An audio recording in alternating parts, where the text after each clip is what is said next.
घड्याळाचा तास काटा आणि मिनिट काटा यांच्यामधील कोन काढणे, म्हणजे घड्याळाचा तास काटा आणि मिनिट काटा याच्यामध्ये किती अंशाचा कोन असेल ते काढणे. तर पहिला स्क्रीनवर तुमचा प्रश्न बघा, 4:48 घड्याळातील तास काटा आणि मिनिट काटा यांच्यामध्ये किती अंशाचा कोन होईल, अशा पद्धतीने प्रश्न विचारला. जेव्हाही कधी आपल्याला अंशात्मक कोन काढायचा आहे तर एक फॉर्म्युला लक्षात ठेवा, 60H मायनस 11M आणि भागेला करत 2.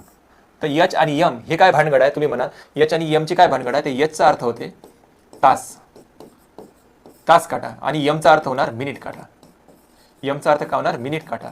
तर तास काट्याची काय पोझिशन आहे आणि मिनिट काट्याची काय पोझिशन आहे ते लक्षात घ्यायचं आपल्याला. आता प्रश्नामध्ये जर पाहिलं तर H ची किंमत किती होणार 4 आणि मिनिटची किंमत किती होणार, म्हणजे M ची किंमत किती होणार 48. तर आता या फॉर्म्युलामध्ये किंमत ठेवा, लिहिले 60 गुणेला H म्हणजे किती 4 मायनस 11 गुणेला M म्हणजे किती आहे प्रश्नात 48 आणि भागेला करा 2. बस आपलं आता उत्तर तयार होऊन जातं. 6 चौक किती होतात 24 हा 0 मायनस 11 गुणेला 48 11 8 88 8 आजच्याले 8 11 चौक 44 आणि 8 किती होतात 52. आता आपल्याला 528 मधून 240 मायनस करायचे आणि नंतर 2 ने भाग द्यायचा आहे. 2 ने काय करायचं आहे, भाग द्यायचा आहे. बस एवढं आपलं उत्तर राहणार.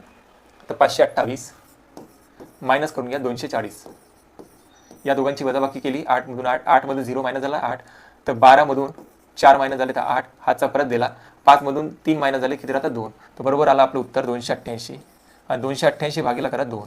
तर 288 ने जर 2 ला भाग दिला तर उत्तर किती ते बघा, बे एक बे चौक 8 परत बे चौक 8, म्हणजे जे काही फायनल उत्तर राहणार किती येणार 144 डिग्री.